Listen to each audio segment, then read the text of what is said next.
No tiene que Ahí tener está, distinta ahí IP. está. Aquí La ya figura grabación. grabación en curso. Vale, Figura. ¿Sí? vale, estoy Figura grabando grabación en en este. curso, sí. Pues entonces allá vamos. Bueno, buenas tardes, buenas noches a todos los presentes. En esta charla de 20 de julio de 2022 me toca abrir a mí el inicio, puesto que va a ser nuestro presidente, quien habitualmente abre este tipo de actividades, el que nos ofrezca una charla a todos los aquí presentes. Pero antes que nada debemos celebrar que en la fecha en la que nos encontramos vamos a cumplir el segundo aniversario de la fundación de la SIGE, de la Sociedad Iberoamericana de Genealogía e Historia.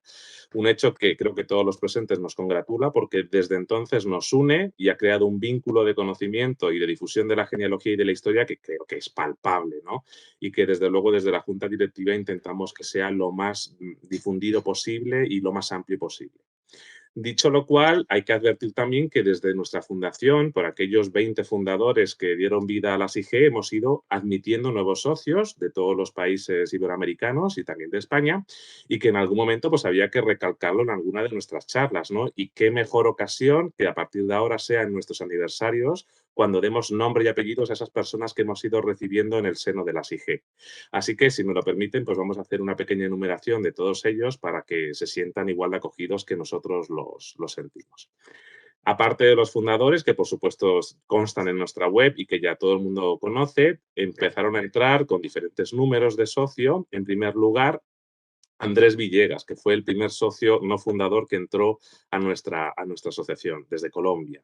Posteriormente, Daniel García Magariños, que si bien reside en Alemania, es de origen español, a quien le siguió Adriana González García, de Colombia, residente en Estados Unidos, Verónica Castro Barrientos, desde Chile, Jorge Eduardo del Real Westphal, desde Chile también, Roberto Javier Asategui Iturriondobeitia, creo que lo he dicho bien, desde el País Vasco, aquí en España, Rocío del Carmen Sánchez del Real, desde Colombia, Sonia Lucila Meza Morales, desde España, pero también es de origen chileno, Edwin Bendek Martínez, desde Colombia, y recientemente pues también han entrado a la asociación José Antonio González Marrero, desde Canarias, aquí en España, y Camille Rull y Rigol, desde Cataluña, en España.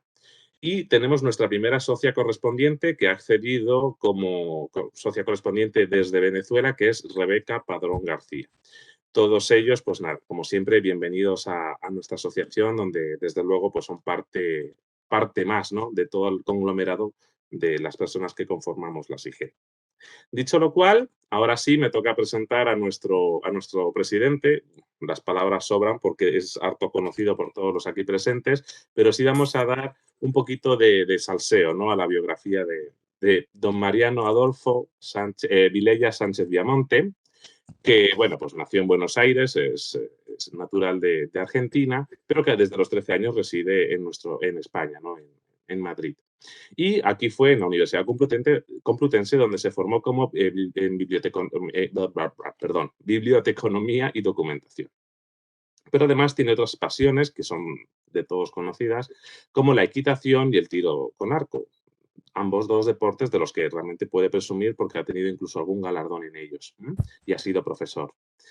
Pero por otro lado, la otra gran pasión que nos une con Mariano, en este caso, es la genealogía y la historia, ¿no? Que desde chiquitito él ha mamado, si se me permite la expresión, desde su propio hogar, puesto que tanto su padre, don Jorge Vilella, como su abuelo materno, don Carlos Sánchez Viamonte, pues han sido reconocidos genealogistas e historiadores, especialmente su abuelo, que además de varias publicaciones, pues además creo recordar que sentó cátedra de historia institucional en Argentina, ¿verdad?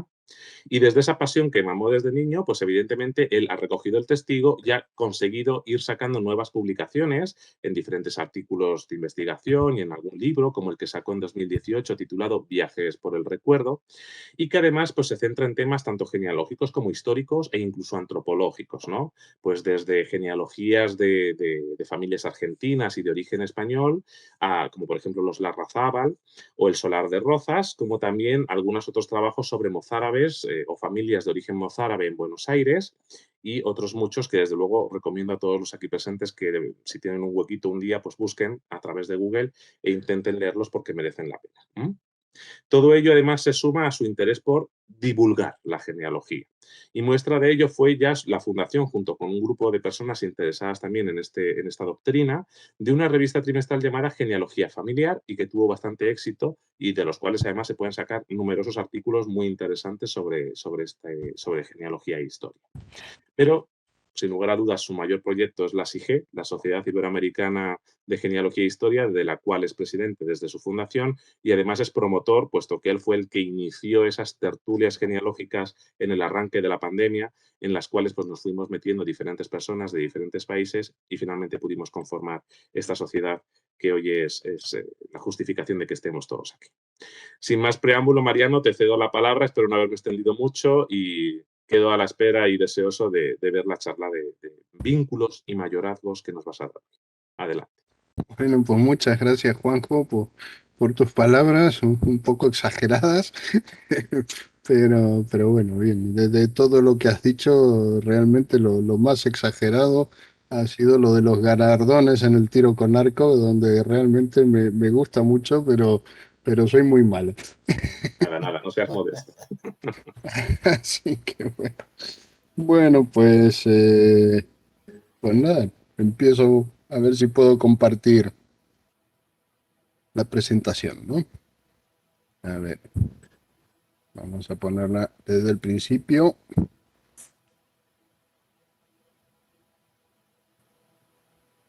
Lo tenemos ya, ¿no?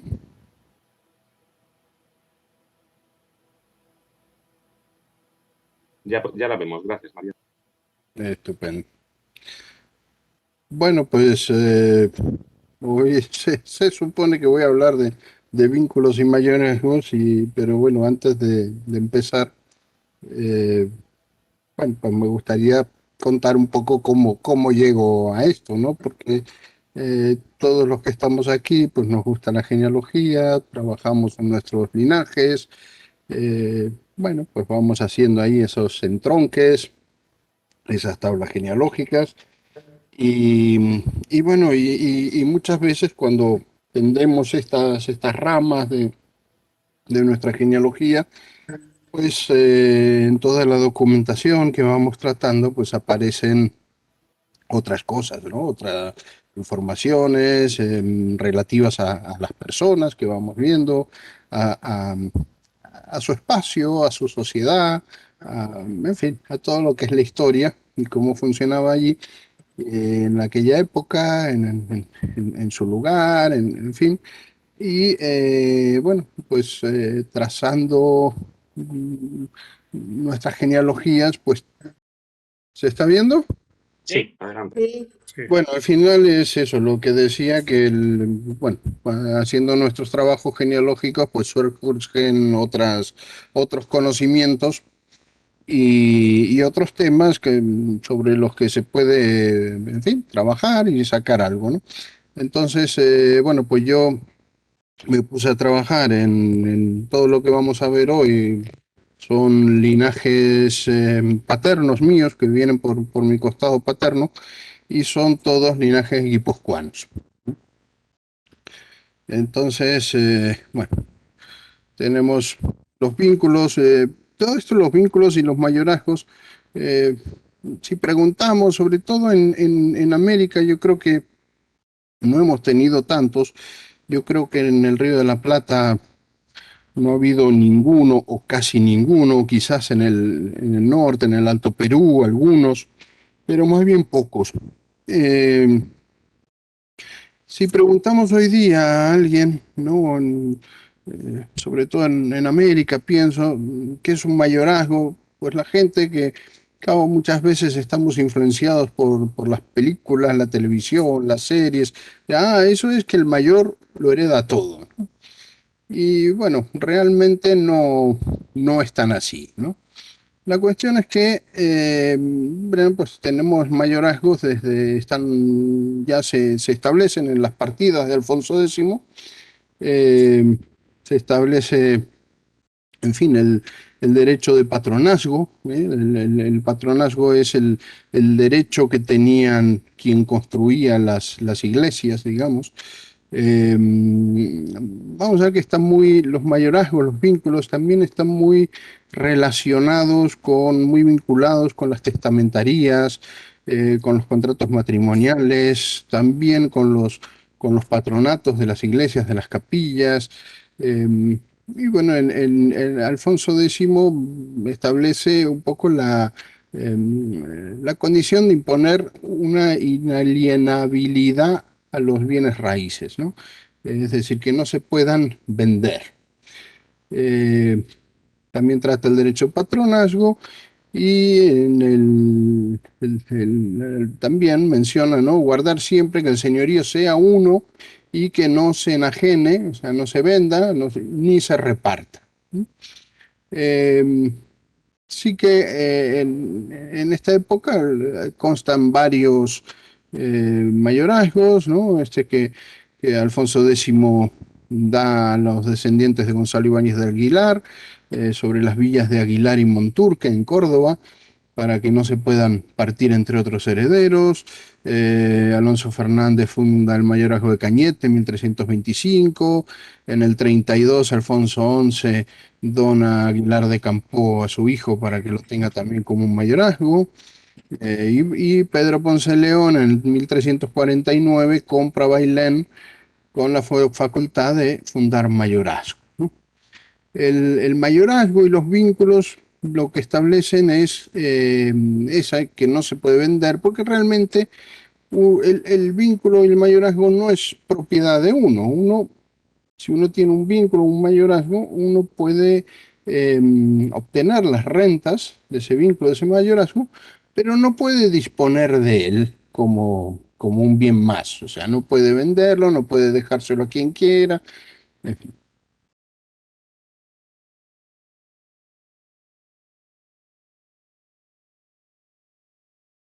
Bueno, al final quien va a establecer, a dejar un poco sentada la legislación definitiva, podríamos decir, sobre los mayorazgos y los vínculos, son las leyes de Toro. ¿Eh?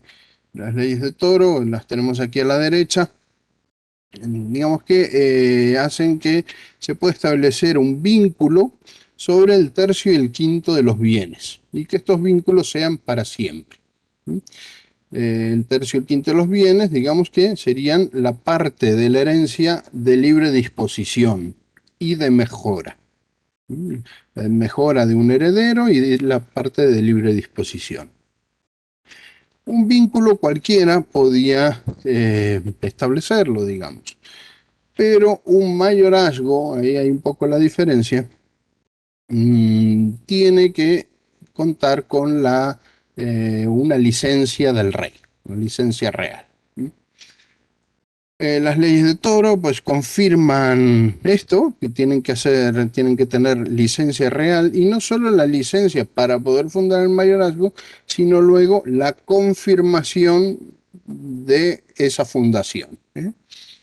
Y esto es muy interesante, la sucesión al mayorazgo no va a ser como muchas veces pensamos, pues hereda el mayor Sí, muchas veces sí, pero va a seguir el llamamiento a suceder. Y ese llamamiento a suceder, ese orden sucesorio, va a venir establecido en la fundación del mayorazgo. En la fundación del mayorazgo van a decir quién sucede y cuál es el orden sucesorio. Luego lo vamos a ver con un ejemplo. Entonces, bueno, luego más tarde, eh, evidentemente hemos dado aquí un salto bien grande en el tiempo. Los mayorazgos, bueno, los tiempos, ya sabemos todos que los tiempos cambian, las cosas cambian un poco y esos vínculos, esos bienes de los cuales no se puede disponer, también lo que se mejoraba. Es decir, si se hacía una obra, una mejora en un bien raíz, esa mejora, aunque se hiciera con dineros propios, quedaba incorporada al mayorazgo. ¿Mm? Entonces, muchas veces, pues a fines del siglo XVIII, había ciertos mayorazgos o ciertos vínculos, eh, pues un poco venidos a menos, porque como uno no podía disponer de esos bienes, eh, pues bueno, pues tampoco invertía demasiado en ello, ¿no? Entonces, Carlos IV emite una real cédula, esto es un poco el principio del fin de esta institución, prohibiendo la fundación de vínculos. ¿No? Los vínculos ya no se van a poder, o sea, de vínculos y mayorazgos ya no se van a poder fundar a menos que tengan 3.000 ducados de principal. ¿Mm? Y prohíbe la fundación de vínculos, es decir, va a ser necesario, va a quedar únicamente los mayorazgos, es decir, necesario la autorización del rey, digamos, el permiso real para poder fundar. Y luego en 1820 va a aparecer la legislación desvinculadora que los va a derogar. Ahí ya entramos en una etapa que sería el proceso que va pues también a acabar con los señoríos, en fin, en lo que se llama la confusión de estados, ¿no? Después forma parte de todo ese proceso, ¿no? Y va a acabar un poquito ahí. Entonces, un poco resumiendo, tenemos que los vínculos y los mayorazgos pues no prescriben, son perpetuos, una vez que se funden son perpetuos, no se pueden vender, digamos que tienen su propia entidad, uno dispone de sus frutos, de sus rentas, pero no puede disponer a su antojo de ellas. Eh, si son mayorazgos, requieren la autorización y la confirmación real. Se suelen establecer sobre el tercio y el quinto de los bienes, que es el tercio de mejora a alguno de los hijos y el de libre disposición, que en realidad esto no viola ni invalida cualquier legítima de los demás hijos. ¿No? A veces la gente tiene esa idea, ¿no? El mayor hereda, todos los demás se quedan sin nada. Bueno, no viola lo que sería la legítima. Y bueno, están, como decíamos antes, relacionados con las testamentarías. De hecho, vamos a ver ahora cómo muchos mayorazgos realmente se fundan en el propio testamento del fundador. ¿Mm? Establece un orden sucesorio, el llamamiento, ¿mm? Y puede incorporar otras obligaciones, ¿no? Hay muchos mayorazgos que eh, pues incorporan eso, adoptar que el que posee el mayorazgo, adopte el apellido del fundador, que adopte el escudo de armas del fundador, incluso puede mandar, alguno hay que manda habitar en tal casa o en tal pueblo de donde era el fundador, ¿no? Y es muy común que lleven aparejadas algunas cargas, porque dentro de los mayorazgos también están estos patronatos de iglesias. Muchas veces hay cargas como algunas misas, obras pías, memorias, etcétera, ¿no? Y a veces también tienen alguna carga, algún censo, es decir, algún interés a pagar. ¿Sí? Bueno, hablando un poco del llamamiento, vamos a ver aquí un mayorazgo, y aquí queda bastante claro en el dibujo el llamamiento a suceder a este mayorazgo, fundado por Pedro Martínez de Vicuña. Fundó vínculo y mayorazgo del tercio y quinto de sus bienes en 11 de julio de 1657. Hizo los llamamientos que constan de su testamento. O sea, lo hizo en su testamento, fundó el vínculo. Incluso lo que decíamos antes, está fundando el propio vínculo a la hora de testar. La cuestión es que aquí este lo fundó, hubo varias mujeres y al cabo del tiempo hay dos pretendientes que pretenden heredar el mayorazgo. Entonces, en primer lugar, llamó al número 5, a este hijo de él, Miguel Asensio de Vicuña, heredó el mayorazgo en primer lugar, luego lo heredó su hijo, que murió sin sucesión, pone último poseedor, y ahora tenemos dos pretendientes que están, bueno, litigando el mayorazgo. Entonces, el segundo en el llamamiento sería don José de Vicuña, que muere sin sucesión. El tercer llamado, don Antonio de Vicuña, que también muere sin sucesión. El cuarto llamado, un hijo póstumo que tuvo, el Pedro, que fue religioso de San Francisco, lógicamente no tiene sucesión. ¿Eh? Y el quinto llamado es Ana María de Vicuña.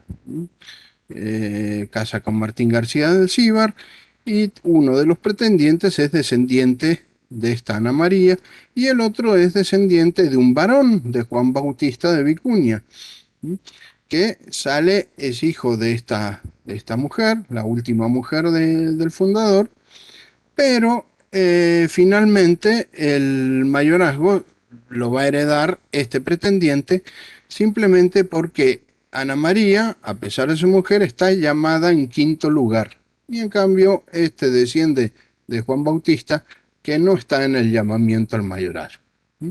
O sea que tiene cada mayorazgo tiene su llamamiento, y su llamamiento tiene sus peculiaridades, su orden sucesorio particular. Bueno, aquí tenemos, para ilustrar, voy a poner tres mayorazgos, tres casas. La primera de la que voy a hablar es el mayorazgo de Otálora, con casa solar en el Valle de Lenis. Eh, bueno, el Valle de Lenis es un valle interesante, porque digamos que fue un valle dentro de Guipúzcoa, el País Vasco, no había esos señoríos. El rey otorgó este valle en el señorío jurisdiccional a los Guevara, bueno, con gran protesta de los otros linajes de allí del valle. Y en el Valle de Lenis hay cuatro linajes que están considerados o con un rango aparejado al de parientes mayores, y uno de ellos es el de Otálora, ¿no? Eh, para los argentinos que nos siguen, que el apellido Otálora posiblemente les recuerde, eh, esta casa, este linaje de Otálora guipuzcoano, a pesar de que el genealogista argentino Alfredo Otálora en varios de sus libros menciona este linaje, incluso pinta las armas en la tapa, que son las que vamos a ver ahora después, que son las que figuran aquí en este palacio, ¿eh?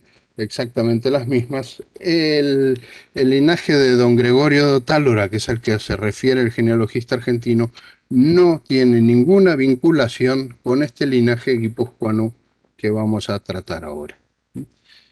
El linaje de don Gregorio de Otálora es vizcaíno, y no hay ninguna vinculación documental entre ambos linajes de Otálora.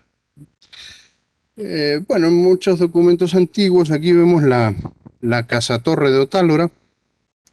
Muchos documentos antiguos pues pone esto, que es una de las más nobles, antiguas, primeras pobladoras.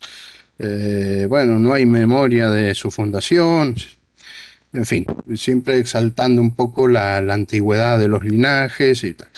Este es el solar de Otálora. El inicial, el primitivo, es de más o menos de mitad del siglo XIV, pero luego en 1586 hubo un incendio que, bueno, se comió aquella torre, una torre más militar, más defensiva en su momento. Y uno de los personajes que vamos a ver luego, bueno, pues reconstruyó la casa torre de Otálora y la dotó un poco pues, de la estructura actual, ¿no? Luego En fin, a que esto fue, digamos, los mayorazgos de Otálora se marcharon de aquí, se fueron al Palacio de Otálora de Arrechavaleta, me parece, y bueno, esto quedó como un caserío.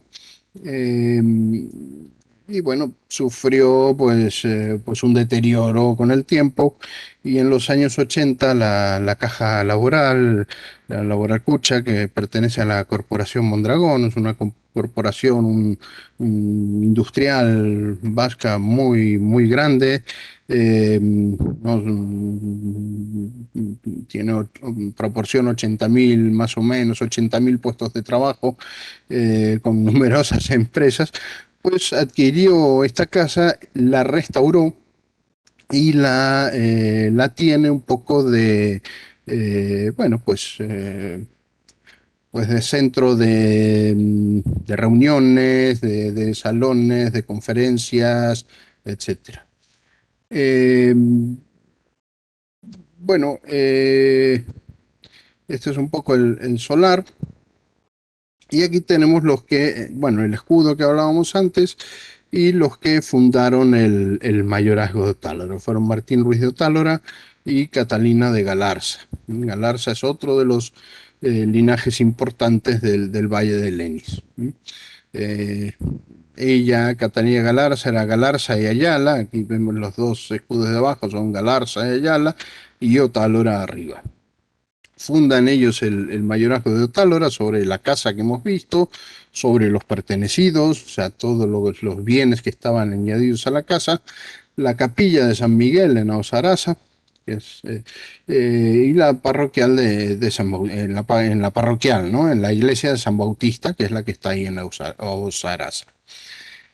Lo hacen con dos facultades reales, una de Juana la Loca y otra de Carlos I, y lo fundan en 1546 y Carlos I lo confirma ese mismo año.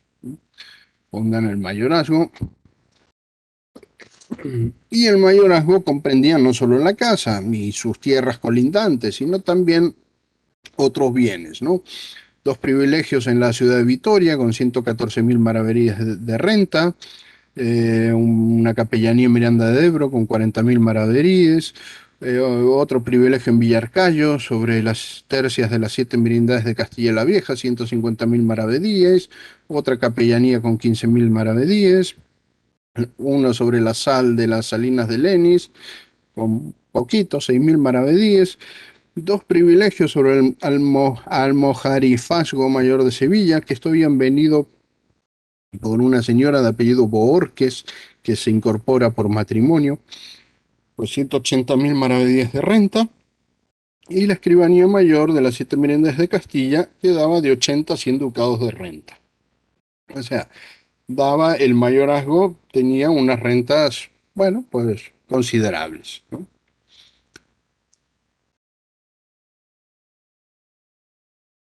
¿Qué ocurre aquí? Que el hijo de ellos, de los fundadores, cuando Talora el mayor, se casa con María Soso Gamboa, tienen dos hijas y estas dos hijas no tienen sucesión.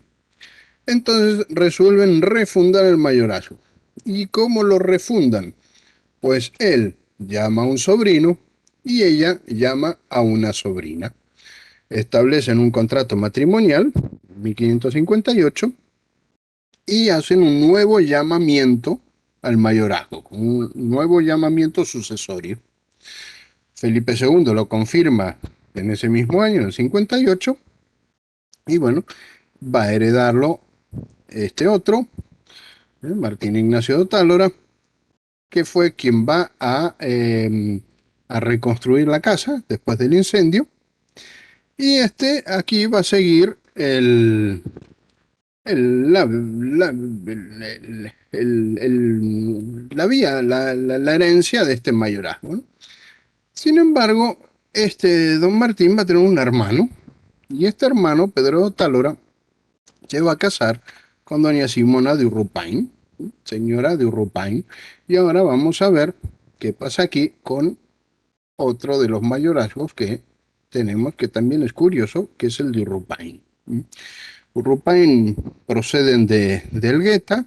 Vaya usted a saber de cuándo proceden de Elgueta, porque en Mondragón han estado desde que Alfonso X la erigió, ¿no?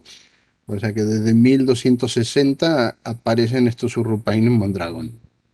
Allí fundan sus casas y vamos a ver el mayorazgo de Urrupain. Y esta Simona de Urrupain, que van a fundar el mayorazgo por testamento de su padre, vamos a ver cómo se hace, es también la última Urrupain.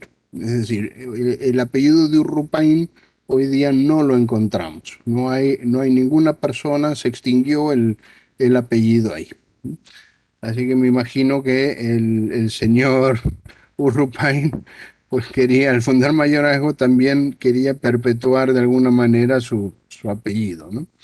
Porque les impone el usar Otálora y Urrupain. Bueno, Ortuño de Urrupain es el primero que localizamos en ese linaje, digamos, pasan 5 generaciones y tenemos a Martín Pérez de Urrupain, que funda las casas principales en Mondragón y el hospital de Mondragón. O sea, este vínculo tenía el patronato del hospital de Mondragón. Bueno, su nieto, Juan Martínez de Urrupain, que lucha con el rey en Flandes, en Italia, o sea, pues se casa con Catalina Ratia y en el testamento deja mandado, o sea, le da poder a su mujer, y también deja la manda a su hija y a su yerno para que funden vínculo y mayorazgo de su casa y sus bienes. Y em, y bueno, y le permite también incorporar incluso a su hija la dote que le incorpore al mayorazgo. Aquí tenemos un poco el testamento reproducido de Juan Martínez de Urrupain, donde ahí pide que se funde el vínculo y la viuda pues va a dar poder a la hija y al yerno, autorizándola para fundar ese mayorazgo. Se funda el vínculo y el mayorazgo, el rey Felipe II da la facultad real para que lo funden.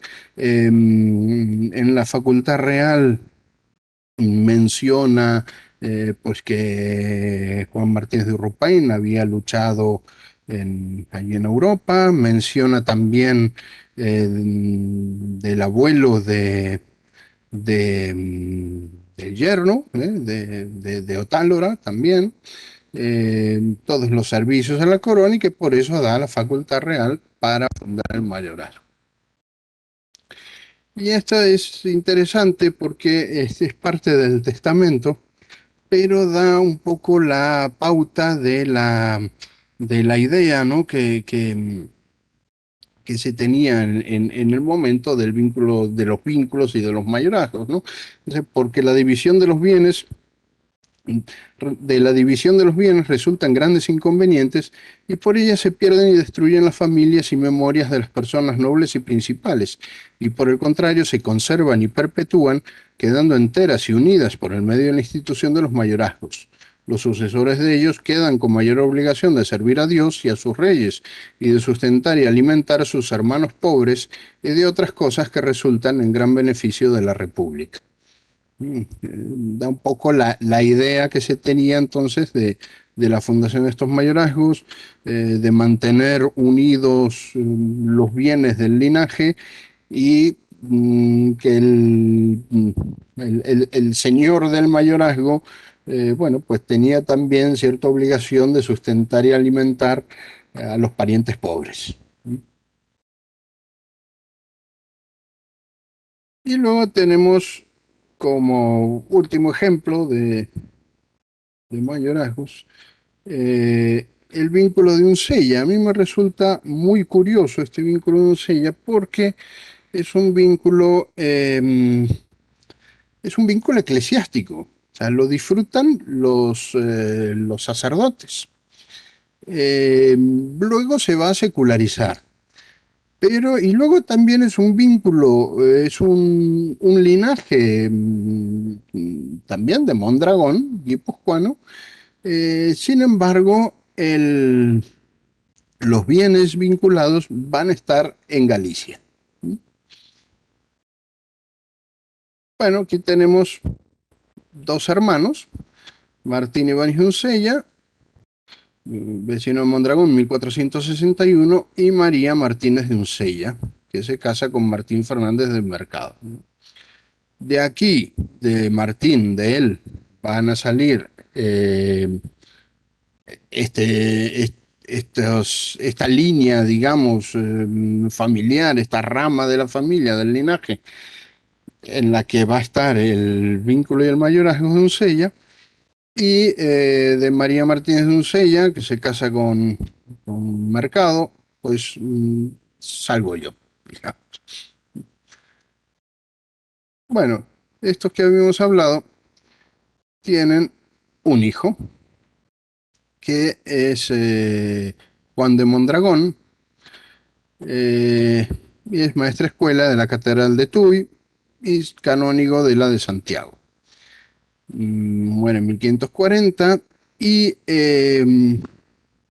cambia su apellido, deja de usar el Uncella y se pone el apellido, digamos, el Mondragón, que es el lugar del que procedían, ¿no?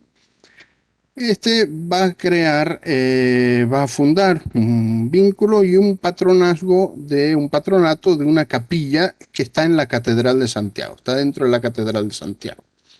Entonces va a crear esta capilla, va a adquirir este palacio en la Rúa Nova de Santiago de Compostela. Luego este palacio pues le han puesto algunos añadidos, creo en el siglo XIX o en el XVIII, pero vamos, él va a adquirir este palacio y luego va a adquirir una casa en el campo que va a convertir en un paso. Y este paso, ahora vamos a verlo, vamos a descubrir cuál es. Digamos que desde entonces sigue estando en manos de esta familia y eh, que, digamos, poseería aún hoy este mayorazgo. Este es el paso, que es el paso de Santa Cruz de Ribadulla. El que hemos dicho antes adquiere la torre de Ortigueira, la reforma y lo convierte en el paso de Santa Cruz de Ribadulla, que hoy creo que el paso no se puede visitar, pero sí los jardines, porque, bueno, además tienen allí, además de varias, bueno, árboles diferentes, árboles importantes, un jardín importante. Tienen una producción industrial, digamos, de camelias, de flores. Y bueno, creo los jardines pueden visitarse o al menos se podían visitar hace unos años. Y esta es la capilla que construye en la Catedral de Santiago, donde él se entierra con su blasón y hoy día sigue siendo la capilla en la que se entierran los marqueses de Santa Cruz de Ribadulla, que son los propietarios del paso, ¿no? Bueno, él instituye un patronato sobre la capilla en 1513 y lo confirma Clemente VII por bula.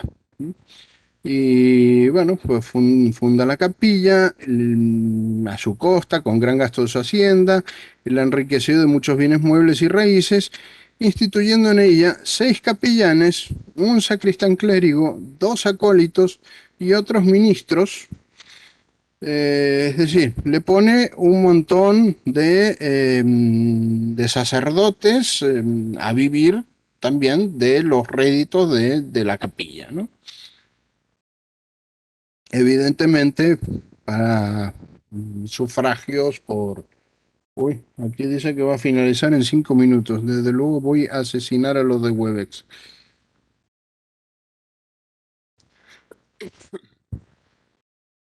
Bueno, este sacerdote que funda aquello, pues tiene una hermana, esta Teresa Ibáñez de Uncella, se va a casar en Elorrio con un Esteibar, y un nieto de ella, o sea, un sobrino nieto del fundador, va a ser el que herede el vínculo y patronato. Mm, eh, es cardenal, va ella a Santiago, hereda el vínculo y patronato y reforma el palacio de la Rúa Nova. Y pone, dona la capilla, también muchos bienes y rentas en varias partes, y añade misas, una misa cantada todos los días en dicha capilla, es decir, añade más sacristanes y más sacerdotes a la capilla, ¿no? Pero claro, como él es un clérigo, pues no va a tener sucesores. Entonces, un hermano de él, don Pedro de Mondragón, va a ser canónigo de la Catedral de Santiago también y va a sucederlo en los vínculos y patronatos. Es curioso cómo aquí siempre quien hereda el vínculo adopta el apellido Mondragón, que en realidad es el apellido del lugar de procedencia, porque ellos en su origen eran un Sella. Bueno, pues luego tenemos María Ibáñez de Esteibar, hermana del anterior, pues igual, tiene que heredar otro sacerdote. Pues hereda este que va a ser primo del último que hemos visto. Es racionero en la Catedral de Santiago y hereda también los vínculos y patronatos. ¿Y quién tiene que heredarlo? Pues nuevamente otro sacerdote. Entonces lo hereda un sobrino, Martín de Mondragón, que es rector beneficiado de San Salvador de Coiro.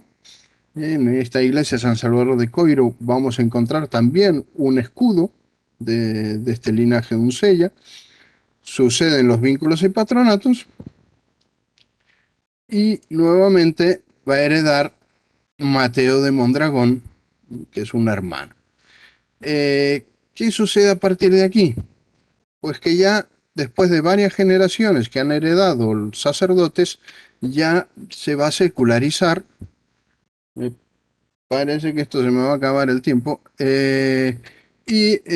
Bueno, pues ya van a heredar Antonio de Mondragón, que no tiene sucesión, hijo del anterior, hereda a su hermano, que es caballero de Santiago, sucede los vínculos, y su hijo, Juan de Mondragón, se va a casar con esta Isabel Abraldes, que va a aportar el señorío jurisdiccional. Bueno, el señorío jurisdiccional pertenecía a los Abraldes, que tenía el paso a Abraldes, y no a los Mondragón. Entonces aquí se van a unir el señorío con el señorío jurisdiccional.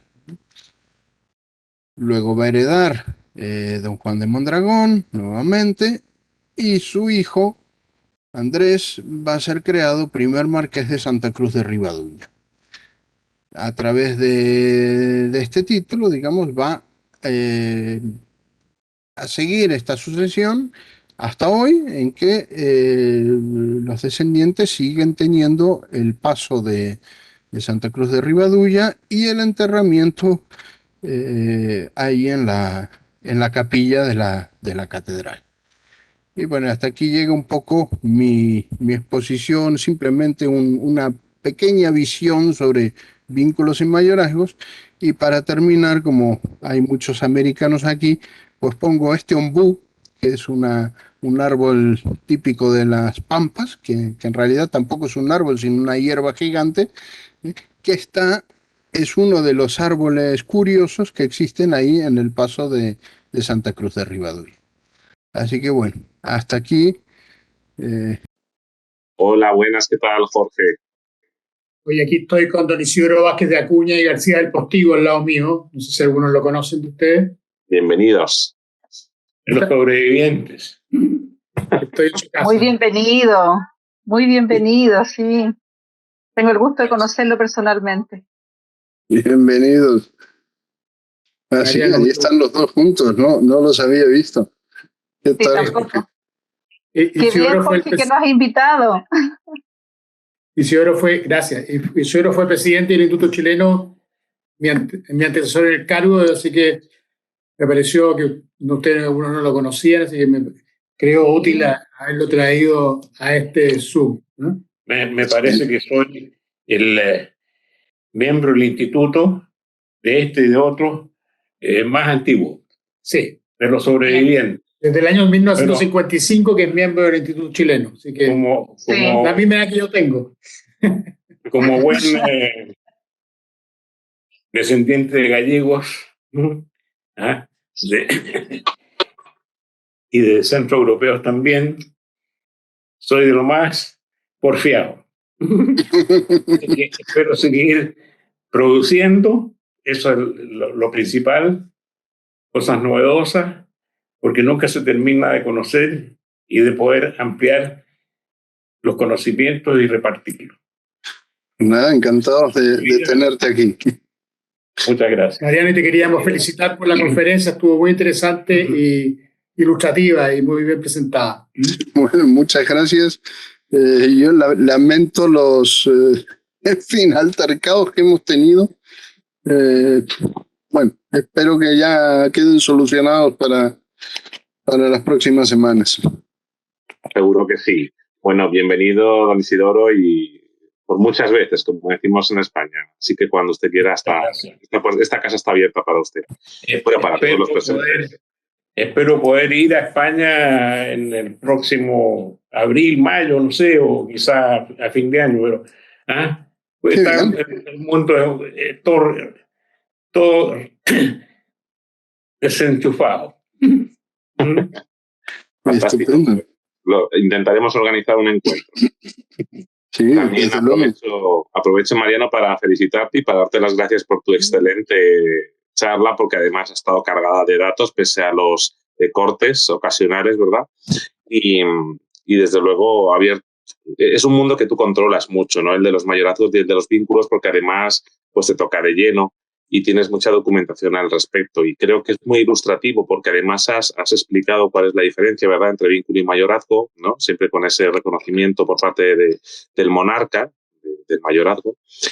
Y además pone de manifiesto que no todos los mayorazgos y estos vínculos son siempre de padres a hijos, sino que también está muchas veces vinculado al mundo eclesiástico, como es el caso de la fundación de una capellanía, bueno, más bien de 6 capellanías, creo recordar que has dicho, ¿no?, que nombra al final a 6 capellanes. Sí, hay un montón de capellanes. Es curioso. Así que, bueno. A mí eso me resulta curioso porque es un vínculo eclesiástico, ¿no? Hasta que, bueno, se seculariza. No sé realmente el motivo que había, o pues, tampoco conozco la carta de fundación de ese vínculo. Entonces, no lo sé, a lo mejor si no había ningún religioso pasar a secularizarse, no lo sé. Algún motivo habrá habido, sin duda, pero es curioso porque hay muchas generaciones que siempre son eclesiásticos y bueno, luego finalmente se seculariza, se crea un título y bueno, y me resulta curioso porque también el paso, bueno, pues llega hasta nuestros días en la misma familia, ¿no? Sí. Pues si te parece, aunque me gustaría comentar después alguna cosa, pero vamos a dar paso a la ronda de preguntas que viene a ser habitual después de cada charla y ya tengo apuntado una consulta a nombre de José Suárez. Así que, José, adelante, si quieres. Gracias, Mariano, felicidades. Felicitaciones, muy interesante la charla. Y quiero hacer una consulta, un poco mi ignorancia. El tener una casa solar no implica necesariamente tener un mayorazgo, ¿o estoy equivocado? No, pero muchas veces los mayorazgos o los vínculos se fundan sobre la casa solar, ¿no? porque en algunos trabajos De todas formas, hay muchos casos en que, por supuesto, la casa solar es muy anterior a la fundación del vínculo o del mayorazgo. Y luego hay casos en que el mayorazgo, por ejemplo, estoy recordando ahora el de los Ortiz de Rosas, el conde de Poblaciones, que bueno, tiene mucha descendencia en el Río de la Plata, pero fue también gobernador en Chile. Y él se funda un mayorazgo con, si no recuerdo, con 40.000 pesos, pero estos eran del Valle de Soba.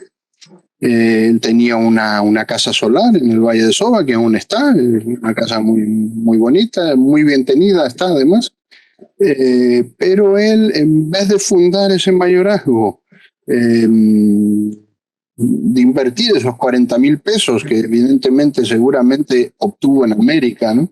De invertirlos ahí en Soba, pues los invierte en terrenos bastante más productivos en el Levante español. O sea, realmente hace unas inversiones que lo une al mayorazgo, pero con unos terrenos pues seguramente bastante más productivos que adquirir más bienes allí en Soba, ¿no? Gracias. Recuerdo a todos los presentes que pueden hacer sus consultas pidiendo a la vez a través del chat, o si no hay nadie interviniente en ese punto, pues incluso diciendo.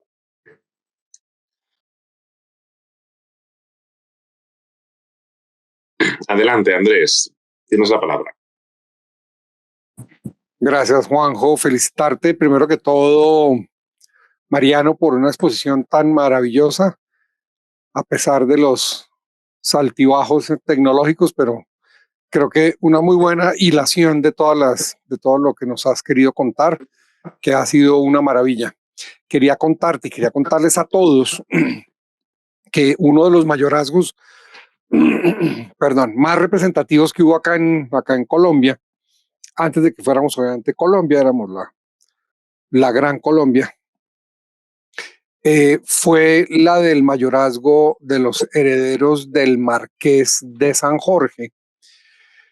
Y a partir digamos, en la temprana república, hacia 1821, en la primera constitución propiamente dicha como república, que cumplió, pues ya sabrán ustedes, 201 años este año. Esa primera constitución estableció unos parámetros tales que hacia 1824 el propio Francisco de Paula Santander, en funciones presidenciales aquí, aprueba la terminación, y si me lo permiten voy a leer, digamos textualmente, dice: la ley que extingue, abro comillas, los mayorazgos, vinculaciones y sustituciones existentes al tiempo de su promulgación, aprobada definitivamente en el Congreso del 7 de julio de 1824 y sancionada por el gobierno presidido por el vicepresidente Francisco de Paula Santander el 10 de julio de 1824.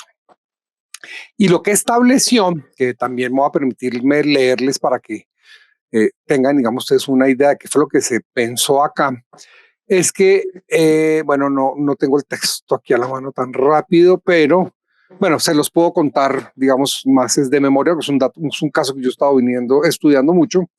Lo que se estableció es que quien demostrara por herencia que podía acceder a la tenencia de las tierras, podía hacerlo, y da fin, o sea, es la finalización por completo del concepto de mayorazgo en la Gran Colombia.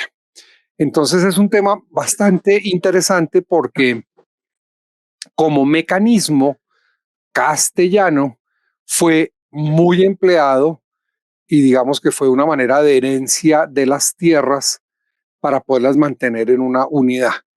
Pero ¿qué significó para Colombia, Mariano? Y pues obviamente para todos, que las grandes propiedades de tierra o las haciendas se desmembraron a una velocidad más o menos desde 1824 hasta aproximadamente principios del siglo XX, es decir, en 70, 75 años.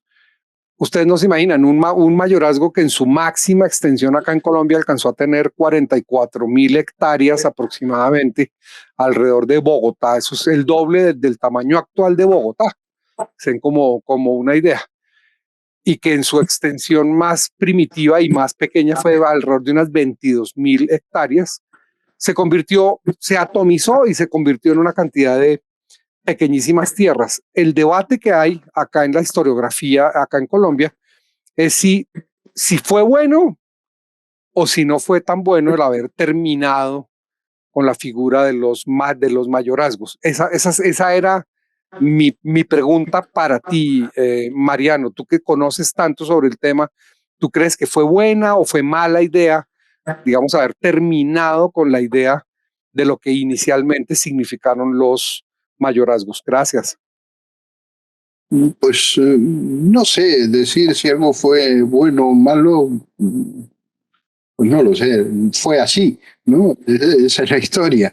Pero no lo sé, yo creo que forma parte, bueno, pues de ese proceso de, de confusión de estados, ¿no? Y que en América ocurre bastante antes que en España, ¿no? Y al final es un poco ese proceso, en el Río de la Plata, bueno, pues se prohíben pues también los mayorazgos, los cacicazgos incluso, que eran los yanaconazgos, toda esta suerte de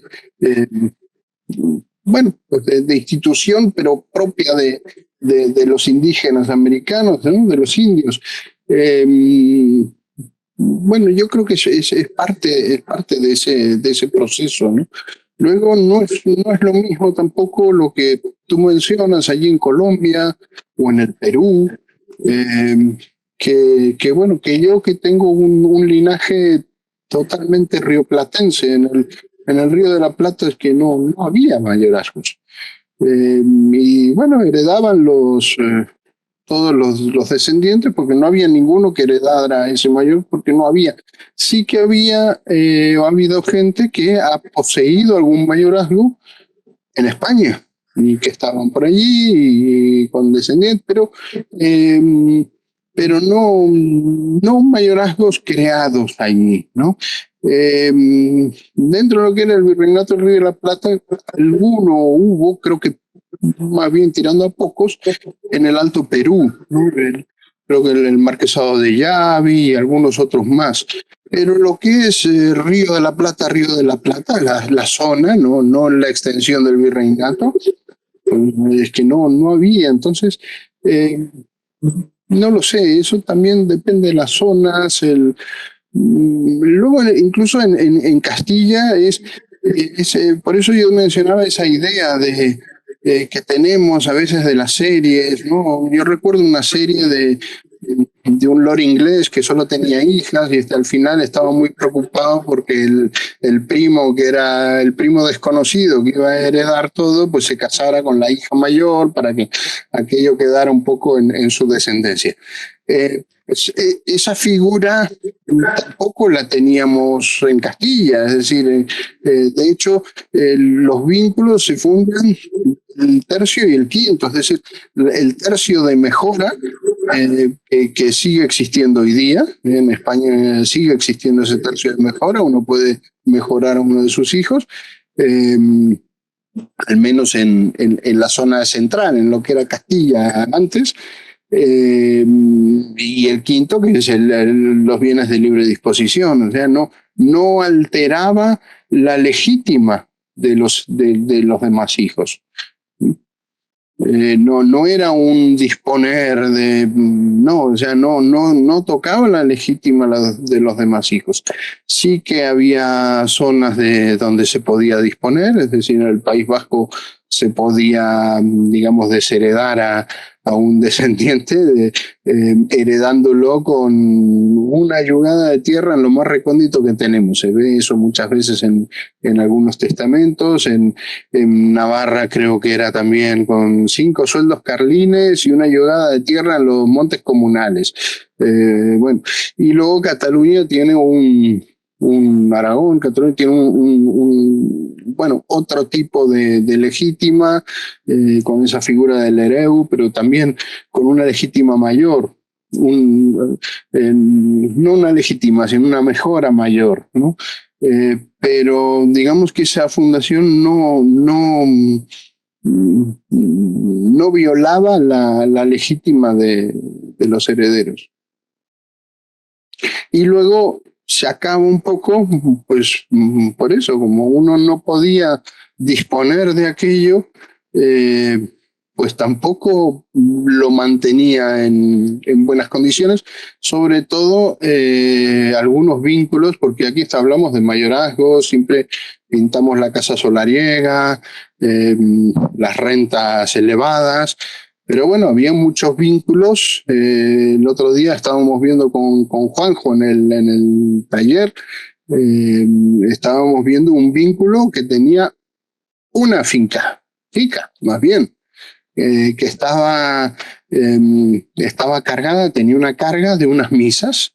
Bueno, pues era un vínculo. No era una gran propiedad, sin embargo estaba vinculado. No sé, decir hoy día si fue bueno o fue malo, pues no lo sé, desde luego fue así. A este respecto, y por apuntar un poco, ¿no?, la cuestión, yo creo que más que si fue positivo o fue negativo, la medida de lo que tendría que ser una desamortización o una expropiación o una división de esos mayorazgos, de esos vínculos, creo que el gran fallo a nivel económico fue cómo se hizo, no el hecho de hacerlo. Por lo menos yo hablo ya a nivel de España, ¿no?, y las desamortizaciones de Mendizábal y de Madoz, la idea es buena a nivel económico, porque pretende aumentar, teóricamente, por supuesto, aumentar los beneficios económicos y la productividad. El problema es cómo se hizo después la venta de esas tierras. Se hizo por subasta. ¿Quién podía comprarlas? Pues grandes latifundistas. Y al final esas tierras o esas manos muertas, que era como se denominaban las propiedades de la iglesia o de vínculos que no se explotaban al 100%, volvían a caer en manos de personas que al final ocupaban la propiedad de toda la tierra. Y entonces no había un reparto de la productividad. Hablo a nivel español, no sé si es el caso de Bogotá, pero es un debate interesante, sin duda. Ahí fueron también montes comunales, tierras de todos los vecinos, comunes. Tiene también la palabra pedida Gustavo León desde el Instituto Peruano de Investigaciones Genealógicas. Adelante, Gustavo, puede abrir usted su micro y lanzar la pregunta. Gracias. Nada más era para felicitar a Mariano por la interesantísima exposición y la oportunidad de habernos podido conectar a través de estos medios tecnológicos que facilitan la posibilidad de intercambiar información. Comentarles brevemente que en el Perú sí ha habido fundaciones de mayorazgos. Probablemente el primero de todos que se fundó en el Perú con permiso del rey fue el del conquistador Diego de Agüero. Y bueno, agradecerle por la conferencia, que ha estado muy interesante, y yo estoy entusiastamente escuchando todo. Muchas gracias. Muchas gracias. Excelente, Mariano. Yo no sabía de la existencia no sabía de tu ascendencia gallega tampoco. Bueno, en realidad estos no son gallegos, porque el origen es guipuzcoano, está en Mondragón. Yo realmente desciendo de una señora que se quedó allí en el País Vasco.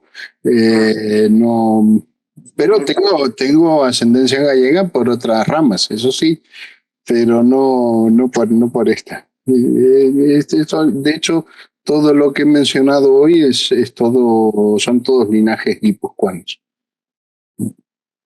Bueno, compartimos ascendencia. Sí, seguro, más de una. Varias, sí. Más consultas para nuestro ponente, para nuestro presidente, sobre los vínculos y mayorazgos.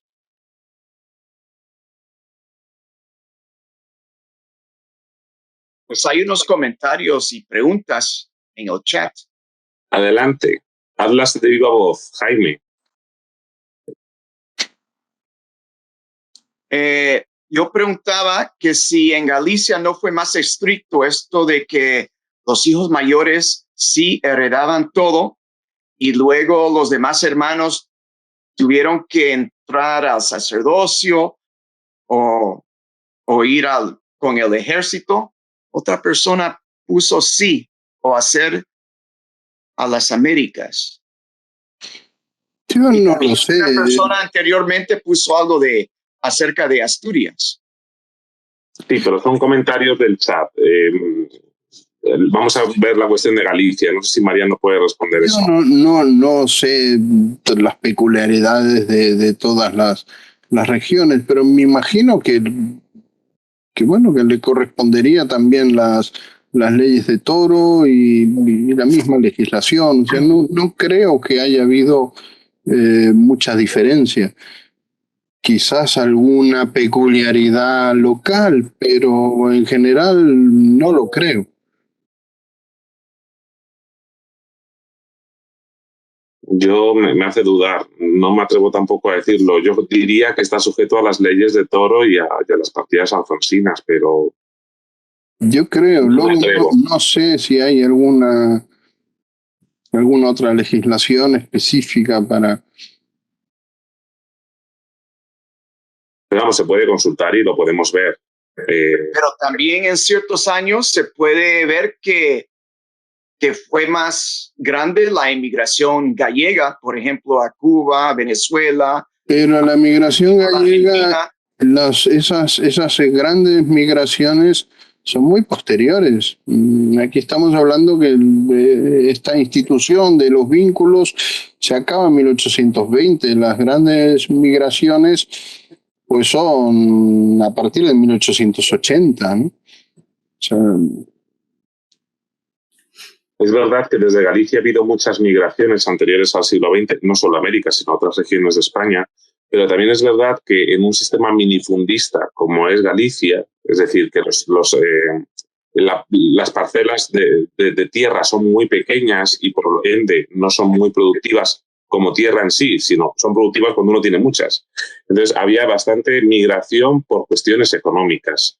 No me atrevo a decir que fuera por cuestión hereditaria, ¿eh? Insisto que lo tendría que consultar porque no estoy seguro.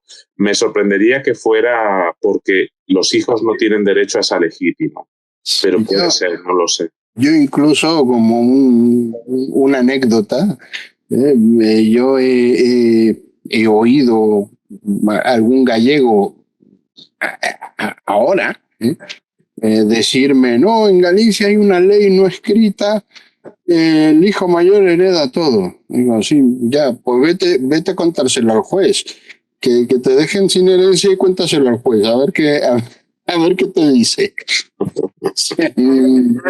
No, que luego quieran hacer lo que les dé la gana, incluso en la Galicia profunda, y lo toleren. Bueno, pues allá ellos, pero que esté fundado en la legislación, pues no lo sé, no creo. A mí me cuesta creerlo. De hecho, me sorprende un caso que expone Daniel, que si quiere puede decirlo yo también, ya del siglo XX. Su abuelo sufrió eso. Cuéntanos, Daniel. Sí, lo comento. Si es que yo creo que este sistema de heredero único, que seguramente yo creo que no está legislado oficialmente en ningún sitio, no sé en el País Vasco, posiblemente en el País Vasco, en Vizcaya, en Guipúzcoa, puede que los fueros digan algo. No son mayorazgos oficiales, no son vínculos, pero sí es una tradición que existe el caserío con unas pequeñas tierras y entonces uno de los hijos, en el País Vasco creo que ni siquiera tenía que ser el mayor, podía ser el que decidiera el padre, heredaba la mayor parte de las tierras. Y los demás, pues heredaban quizás un prado o algo pequeño. El caso de mi abuelo fue en los años 30, eran, pues no recuerdo exactamente, creo que eran 5 hermanos y 2 hermanas, en un pueblo del occidente de Asturias. Entonces el mayor se quedó con la casa y todas las tierras. Tierras, hablamos de prados no demasiado grandes, claro, es latifundio lo que tú comentas. Cada uno de los hermanos varones heredó un prado, cada uno. Mi abuelo heredó un prado, que luego vendieron al hermano mayor, que no tenía mucho sentido. Y a las hijas, me parece, a cada una de las 2 hijas les dieron 1000 pesetas, o una cosa así como dote. Y eso fue en el siglo XX.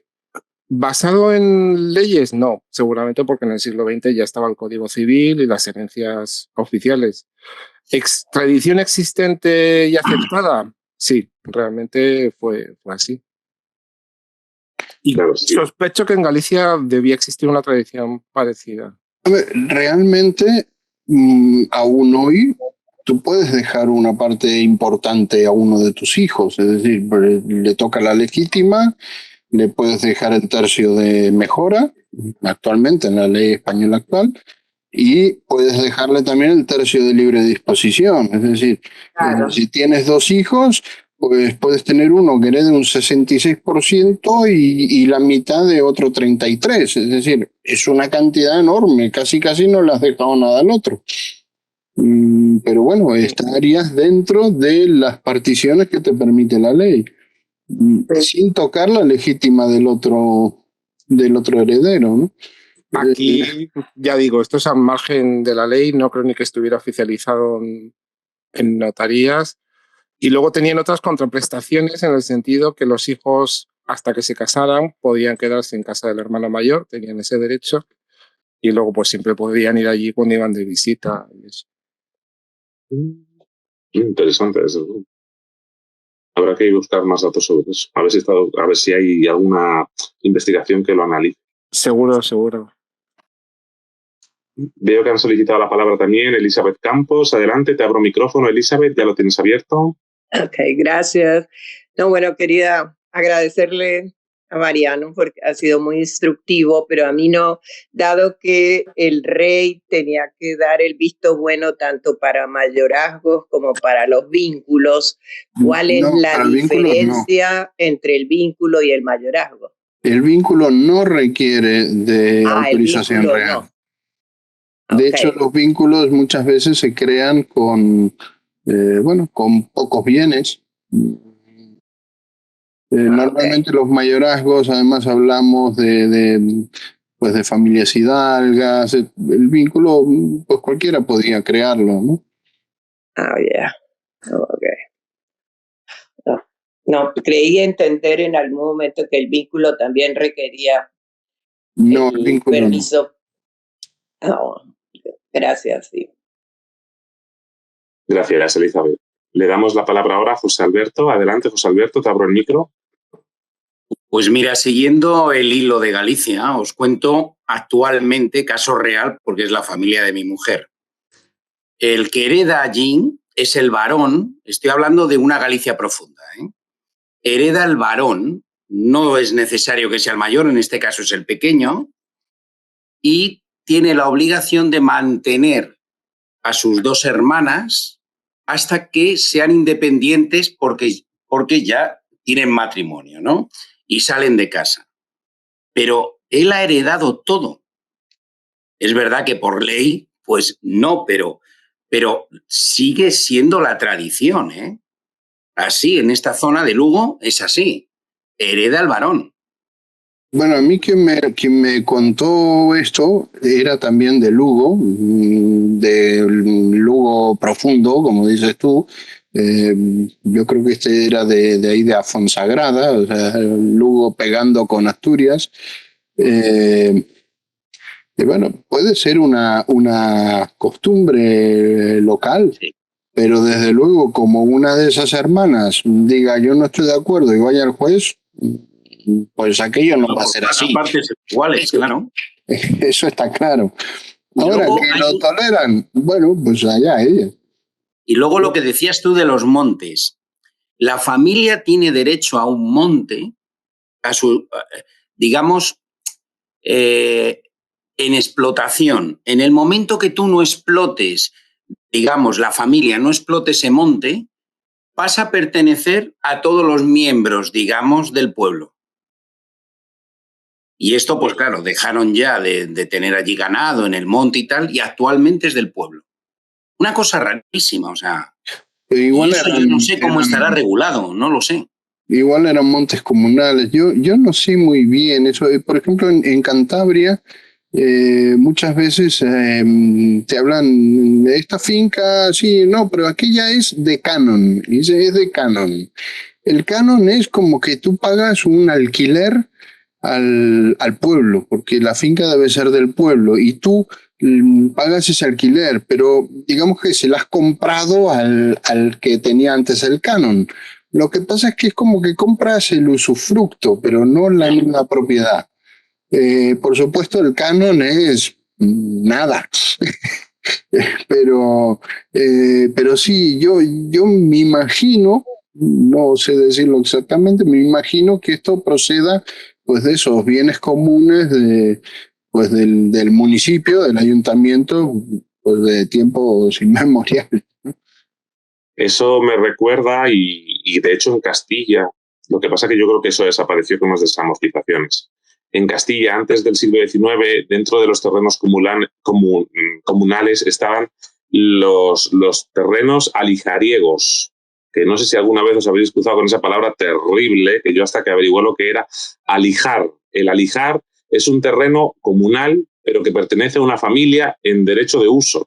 Entonces, las familias tenían derecho a usar esos terrenos como propietarias en usufructo, pero pertenecían al común, es decir, al ayuntamiento, al concejo.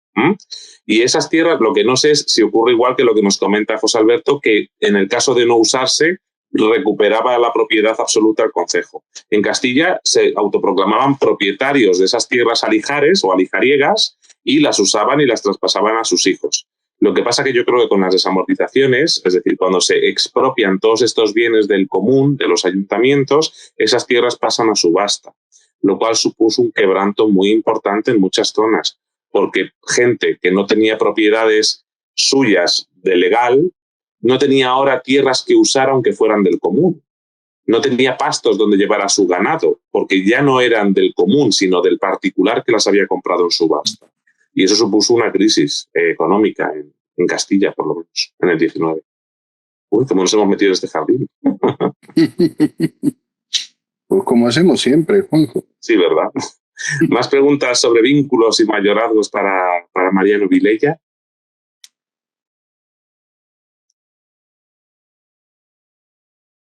En lo que nos surgen dudas, Mariano, yo sí quería preguntarte, a ver cómo lo ves tú, a lo mejor incluso lanzarte una hipótesis para que tú la averigües con respecto a la secularización del vínculo, ¿no?, de la capilla de Santiago. Porque es verdad que con la llegada de los siglos XVII y XVIII, muchas de estas familias hidalgas que tienen fundado un mayorazgo, al final lo que vemos, sobre todo a partir de 1600, es muchísimos pleitos, por supuesto anteriormente también.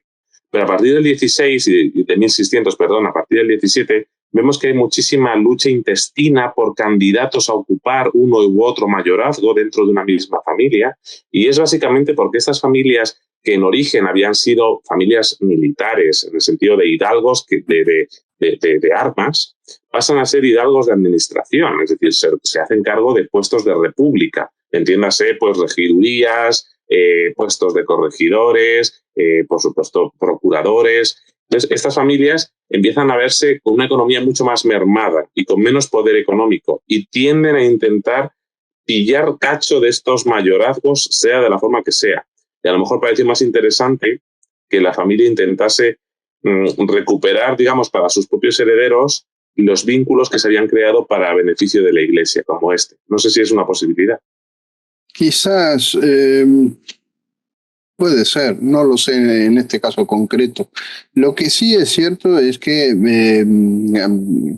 al acabar los señoríos con la confusión de estados, eso también benefició a las familias que eran titulares de esto, porque claro, tenían a lo mejor unos bienes Este mayorazgo de Uncella, no, el de Uncella, no, perdón, el de Urrupain, tenía no sé cuántos caseríos.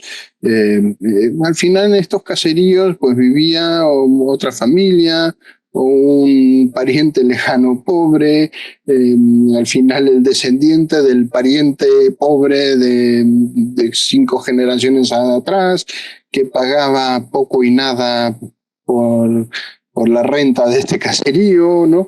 Al final eran unos bienes que con el tiempo no producían. Y bueno, al finalizar con la confusión de estados, ¿no? Al finalizar los señoríos, los vínculos, los mayorazgos, pues se podía disponer de estos bienes, se podía o ponerlos en producción o venderlos. Es decir, aquello se podía cambiar la producción para el titular del mayorazgo, pasar a ser propietario, ¿no? Pero esto a su vez creaba una pobreza para la persona que vivía allí, que bueno, pues que dejaba de tener esa pequeña tierra por la que a lo mejor pagaba poca renta, pero que le permitía mantener a la familia, en fin. Aquello, bueno, pues tiene sus pros y sus contras, un poco como todo. Ha levantado la mano Daniel. Adelante, Daniel. Sí, yo quería preguntar, porque no sé si es exactamente lo mismo. Tengo un caso en mi familia que fue, bueno, una persona que dejó en testamento unas tierras vinculadas, y de hecho lo llaman vínculo en ocasiones, al mantenimiento de un hospital, o sea, una fundación benéfica. Lo curioso es que, claro, con el paso del tiempo, los herederos o las personas que fueron recibiendo esa fundación dedicaban una parte muy pequeña a mantener el hospital y una gran parte se la quedaban ellos, con lo cual fue fuente de pleitos y discusiones porque, claro, muchos herederos querían hacerse con esas, no propiedades, pero sí esos réditos. Bueno, no sé si para es su el caso. beneficio. Perdón, Mariano, solo quería comentar que lo bueno de tanto pleito es que como en esos pleitos tienen que decidir, sí, yo tengo derecho a esto porque soy hijo, nieto, bisnieto y tal, son una fuente fantástica de investigación. No, los pleitos son una fuente buenísima, ¿no? Y bueno, estos árboles que puse antes, ese que de los vicuña, bueno, pues aquello va unido a, como dices tú, yo soy hijo, soy nieto, soy tal, y es una fuente muy buena. En muchos de estos vínculos tienen, a lo mejor yo mencioné algunos, el patronato de una iglesia o de una... y claro, eso permitía disponer en el caso de las iglesias, de los diezmos de la iglesia. Los diezmos era lo que cobraba la iglesia en cada lugar, una cosa diferente según lo que el lugar produjera, ¿no? Si producía trigo, producía centeno, cebada, lo que fuera, pues había una parte que era para lo que se llamaba el diezmo, y eso lo cobraba el patrono, ¿no? El patrono tenía pues que mantener la iglesia, pero luego percibía ese rédito también. O sea, era interesante tener patronato. Yo sí quisiera incidir un poco, voy a meter el dedo en la llaga, ¿no? En estas familias hidalgas que tienen, por supuesto, vínculos, mayorazgos. Bueno, mayorazgos en el caso de las familias de cierto empaque social, porque vínculos al final cualquier familia podía crearlos. No olvidemos que al final había vínculos de carácter religioso, para misas, etcétera, lo que nos ha contado Mariano. Pero al final no deja de ser interesante incluso a veces el nivel de camorrismo y de luchas intestinas por el control de mayorazgos cuando no hay un sucesor directo del que posee el mayorazgo, ¿no? Y hay mucha literatura sobre ello y yo recomiendo, vamos, que si les interesa, pues busquen. Yo recientemente, además, por otros temas, he estado inmerso en la lectura sobre los pleitos por los señoríos de Orellana la Vieja y Orellana de la Sierra, que son dos señoríos muy cercanos a Trujillo, en Cáceres. Y tal camorrismo, tal mala sangre entre unos y otros para ganar esos pleitos que incluso se llegan a amenazar de muerte en el proceso. es impresionante, ¿no? Y muy interesante, desde luego, porque al final es dinero. Es que es dinero, porque en el fondo, y como nos decía antes Mariano, cuando se eliminan estos mayorazgos, la propiedad de la tierra vuelve a las familias y ya pueden enajenarlos, ya pueden vender esos bienes. Entonces, claro, eso es sustancia, es dinero líquido que entra en las familias. Pero cuando no lo era, porque estaban sujetos al mayorazgo o al vínculo, era dinero en rentas. Hombre, no hablamos de un vínculo de una tierra triste, ¿verdad? Pero cuando es un vínculo o un mayorazgo jugoso, al final produce rentas. Y los administradores o patronatos de esas rentas se quedan parte de esas rentas. Aunque sean para un bien caritativo, como un hospital, como nos decía Daniel, o para decir unas misas, o para casar huérfanas, que también es muy habitual encontrar patronatos en los que se deja un dinerito para ayuda a casar huérfanas de esta villa. Sí, pero el administrador se queda aparte. Pero me has hecho acordar un caso concreto. Bueno, dos en realidad. Además de esas rentas, es que incluso cuando hay a lo mejor solo una casa, un bien, ¿no? Bueno, pues hay estas luchas eh, judiciales que son fantásticas, pero es como decía Daniel, es una fuente como además son cosas por familia, es una fuente de genealogía estupenda y como además viene que si me lo dejó en el testamento, que si, pues, pues tenemos copia del testamento de varias generaciones atrás. Y, y hay gran lucha, ¿no? Incluso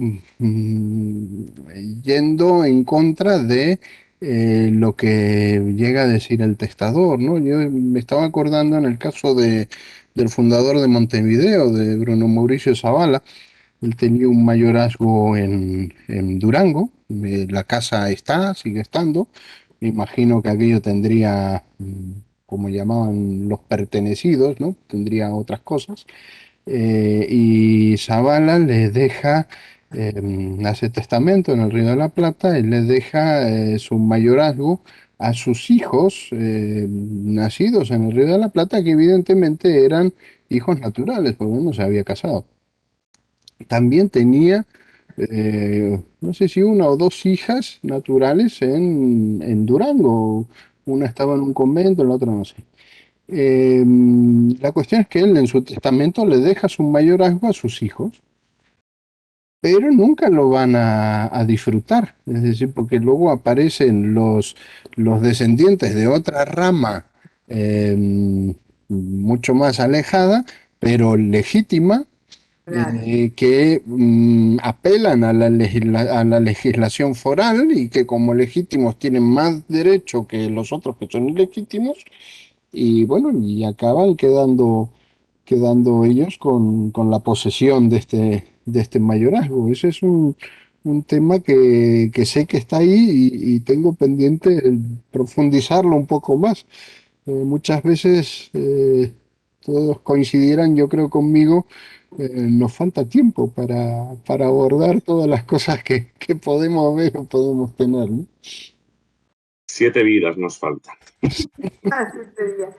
Pero si el mayorazgo se crea para evitar la disgregación de una fortuna, ¿no? Es inevitable la disgregación de la fortuna, porque con la herencia... Tiene 2 motivos. Yo añadiría otro más incluso. Por supuesto, evitar la disgregación y aumentar el prestigio familiar. Sí, el prestigio del linaje, ¿no? Del linaje, sí, del linaje.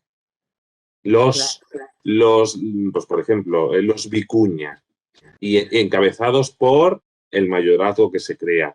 Los Orellana, por ejemplo, ¿no? Y siempre vinculados, si lo hay, a un señorío, o si no, a una casa solar, o si no, a unas tierras. Y cuando no hay una casa solariega, incluso, pues, por ejemplo, los Meneses de Talavera. No hay una propiedad que sea el emblema, el señorío de la casa. El propio apellido de la familia ya es los Meneses de Talavera y es el mayorazgo de esa familia.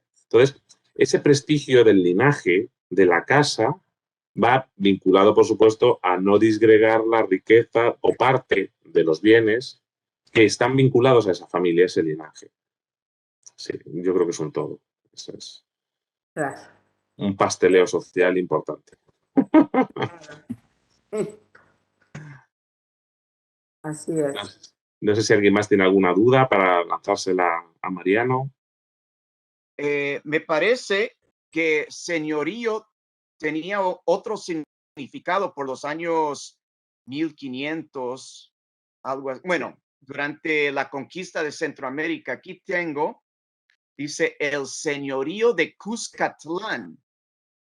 O sea, es, bueno, antiguamente lo que se llamaba El Salvador se llamaba Cuscatlán, pero dice el señorío de Cuscatlán fue una nación nahua o nahua, en su mayoría pipil, que es un grupo étnico del periodo postclásico tardío. Señorío, al final, la diferencia es que hay un señor que ejerce justicia y que tiene derecho a cobrar las tasas, alcábalas e impuestos de ese lugar y disfrutarlas. Y hacer nombramientos, por ejemplo, de cargos que estén sujetos al señorío. Son cosas distintas, efectivamente. Lo que pasa es que a veces van vinculados, nunca mejor dicho. Entonces que yo creo, no sé, y lo mismo me equivoco, que lo que dice Jaime está haciendo, aunque menciona la palabra señorío, pero está haciendo referencia a lo que sería un cacicazgo. Un cacicazgo. Sí, porque equiparan cacicazgo a señorío, efectivamente. Equiparan esas dos formas jurídicas de poder. Sí, existía, por ejemplo, el señor de Sicumba aquí en Honduras y eran caciques en realidad, y por eso es lo que dice Mariano, son cacicazgos, pero sí es diferente a lo que ha estado explicando Mariano en su charla, pero no, es a eso, Jaime, lo que tú has encontrado en... Y los cacicazgos, solo para hacer un inciso, los suprimió Carlos III después de la revuelta de Tupac Amaru, al final del siglo XVIII, a finales.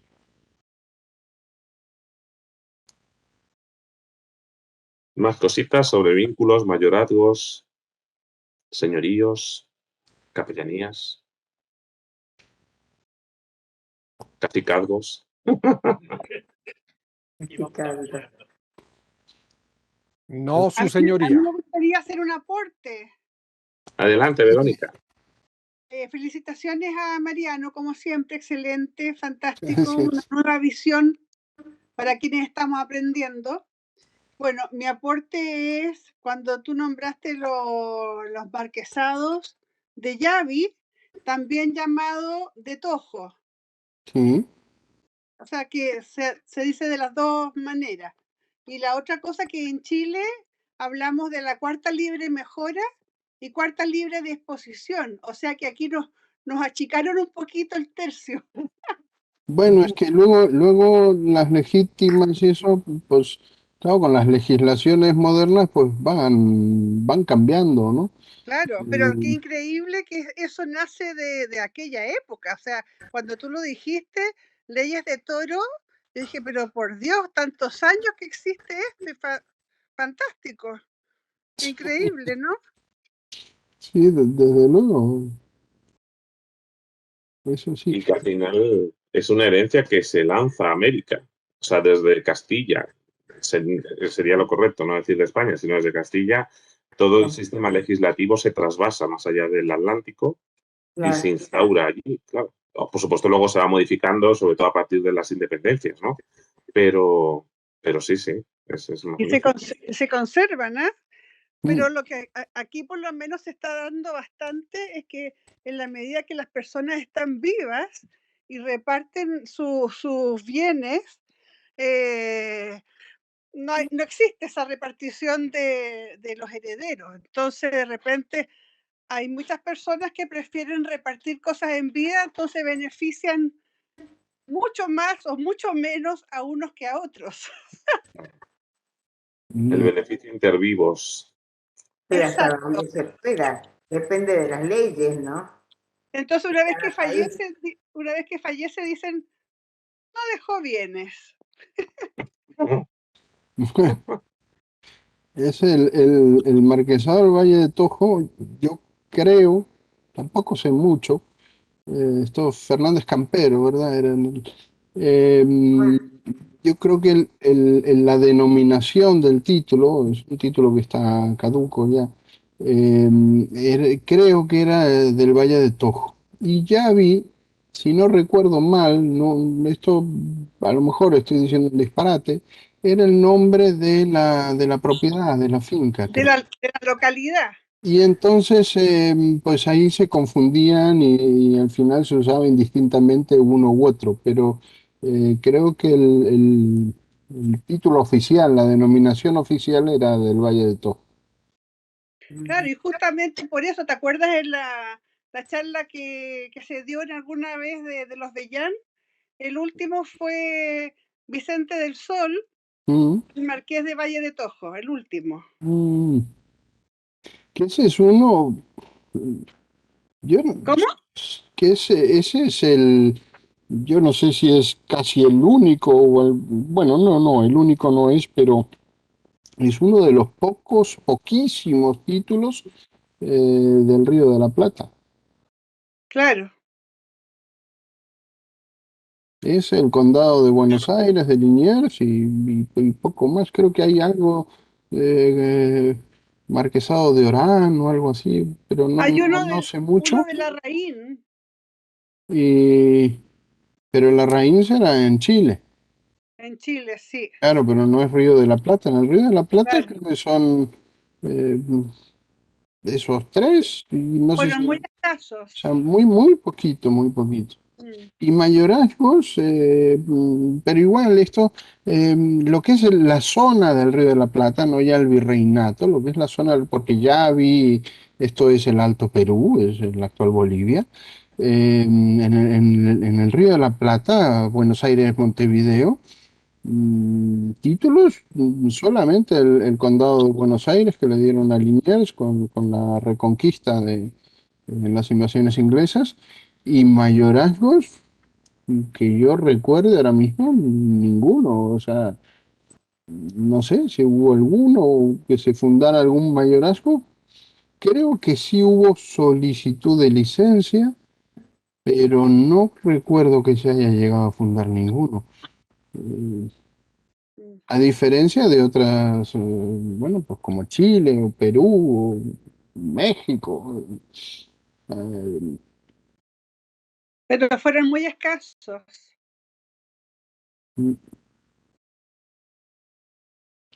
Sí, sí. No me aguanto a leer un fragmento del testamento, perdone, pero es que esta tarde estuve enfrascado en este asunto y como viene al pelo, a lo mejor es ilustrativo, para ver las rencillas entre poseedores de mayorazgos y sus posibles sucesores, ¿no? Y en una cláusula testamentaria, este poseedor de un mayorazgo, el de Orellana de la Sierra, que ya cité antes, dice lo siguiente, dice, a la hora de nombrar su sucesor, dice, si no hubiere varón, que lo herede la parienta más cercana mía de parte del dicho mi señor padre Diego García de Orellana, tanto que no sea Pedro de Orellana mi hermano, ni descendiente que de él venga, porque siempre fue mi contrario y se juntó con mis enemigos contra mí. ¿Saben ustedes quién se quedó el señorío al morir este señor? El contrario. El contrario. Después de mucho pleitear, lo consiguió. Entre ellos contra su primo, el Francisco de Meneses, que ya mencioné antes, que dicen lo siguiente, y ya con esto cierro mi parte. Dice, lo tengo aquí. Y estando el procurador don Francisco de Meneses haciendo su probanza en Trujillo para obtener el pleito de la posesión de este mayorazgo, un fijo del dicho Pedro de Orellana, con gente armada lo amenazó de lo matar, si allí más estaba, y con temor fue impedido hacer la probanza. O sea, para que veáis que le llegaron a amenazar en la calle un grupo armado de gente encabezado por este señor contra su contrario para que se marchase de la ciudad y dejase el asunto como estaba. O sea, unos marrulleros totalmente. ¿Esos son de tu familia, Juanjo? El Meneses, que es la parte buena. Los Orellana son caca. Con perdón.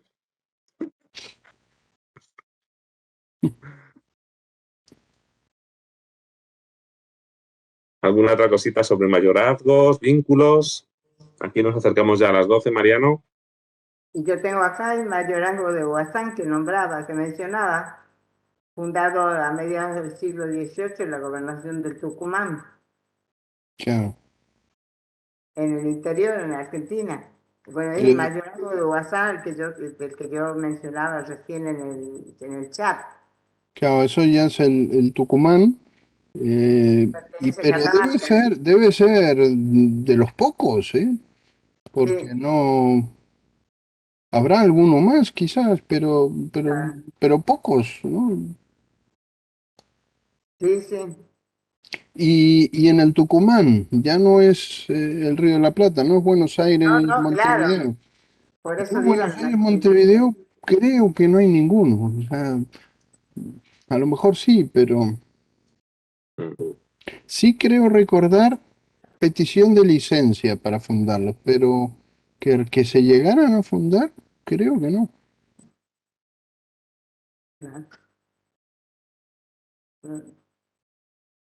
Claro, la gobernación del Tucumán era toda la zona desde Alto Perú hasta Catamarca, Tucumán, Salta, toda esa zona de Argentina, ¿no? Todo el noroeste. Claro. Pero es una zona más rica, ¿no? En aquella época. Claro, Más la rica gente, que, bueno, que el Río la de la realidad, Plata, que Buenos Aires. claro, sí. Y zona minera, Claro. sí. Donde hay renta y mayorazgo. En fin.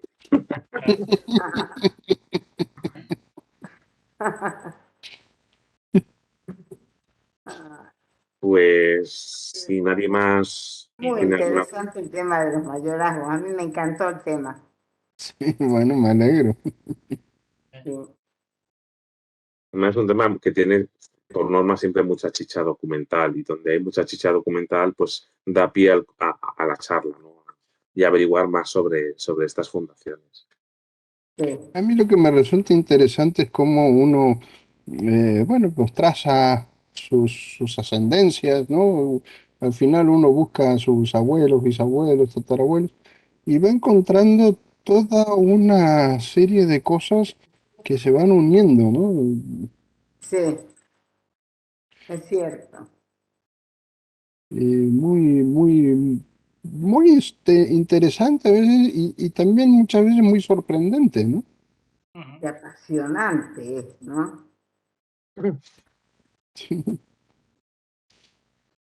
Bueno, y tenemos hoy aquí a Magoya que nos tiene que dar una fantástica charla el mes que viene. Yo prometo haber solucionado el tema con Webex para la charla de Magoya, desde luego que sí, porque queda bastante tiempo. Bien. Si no estoy en la cárcel por haberles asesinado, quedará solucionado. Esperamos no haberte asustado, Magoya. Estamos No, no, deseando no, no. ver tu charla. Sí, bueno, yo espero cumplir con las pretensiones o lo que sea y bueno, además, bueno, hay una parte de la ponencia pues que tiene también, bueno, mencionaré un poco lo del mayorazgo y esa, ¿no? Pero no en profundidad, son otros tejemanejes. Pero bueno, a mí del tema de los vínculos y mayorazgos, a mí una parte que me gusta, sin más, es bueno, la manera de hacer el acto de posesión de ese mayorazgo, ¿no? Después de todo el pleito, me toca, no me toca, si me toca, bueno, hago uso de la posesión y entró en la casa subiendo por las escaleras y abrió las puertas y no sé qué, y las ventanas y cogió una teja y no sé qué, en la rama. Eso es como muy parafernalia, ¿no? Y bueno, pues es interesante. Además, en la zona nuestra, bueno, pues hay bastantes, ¿no? Y el tema de la hidalguía y todas estas cosas que se entremezclan un poco, pero bueno, a ver si me sale bien la historieta el próximo mes. Es divertido esto que dice Magoya de la toma de posesión. Yo recuerdo ahora el mayorazgo que tenían en Aguilar de Campoo los Sobremonte, el marqués de Sobremonte, que fue virrey de Buenos Aires. Y bueno, y la toma de posesión era así, llegó, sacó la espada, cortó en los prados, cortó unas malezas, un no sé qué, tiró unas estocadas, todo con una parafernalia muy, muy entretenida. Además que es una parafernalia, por eso me recuerda a mi otro caso, que también se hace en los vínculos, no solo en los mayorazgos, porque yo lo he visto en vínculos de capillas, perdón, asociados a capillas eclesiásticas en las cuales se dice, y abrió la reja y entró y tomó posesión de la capilla y se puso de rodillas frente al altar de X figura, de X imagen, y se le dijo misa, y encendiendo una vela, diose la posesión, igual que lo que estáis contando, pero en este caso en el ámbito religioso, también se ve, sí, es muy interesante ese rito. Sí, realmente. Sí, es divertido eso. Bueno, pues aquí en España acaban de dar las 12 de la noche, la medianoche. Yo creo que si nadie más tiene alguna otra consulta en relación al tema, podemos dar por finalizada esta magnífica charla sobre vínculos y mayorazgos que nos ha ofrecido don Mariano Vilella, nuestro presidente de la SIG. Y nada, me queda por mi parte como presentador de esta noche pues agradecerle su asistencia, su participación como siempre. Les esperamos que duda cabe en la siguiente actividad, que si no me equivoco será la tertulia del primer miércoles del mes de agosto. Y posteriormente, el tercer miércoles del mes de agosto, tendremos, como hemos comentado, la charla que nos brindará Amagoya. Así que están todos ustedes invitados para participar en ella. Y sin que haya ninguna palabra en contra. Buen aniversario. Gracias, igualmente a todos. Gracias a ustedes. Feliz aniversario y que paséis buena tarde. Buenas noches a todos. Feliz aniversario. Mariano. Gracias, Mariano. A vosotros por aguantarme este rato. Nos encantó. Y perdón por los problemas técnicos que hemos tenido. Te superan, no es cosa tuya. No hay problema. Bueno. Hasta luego. Hasta luego.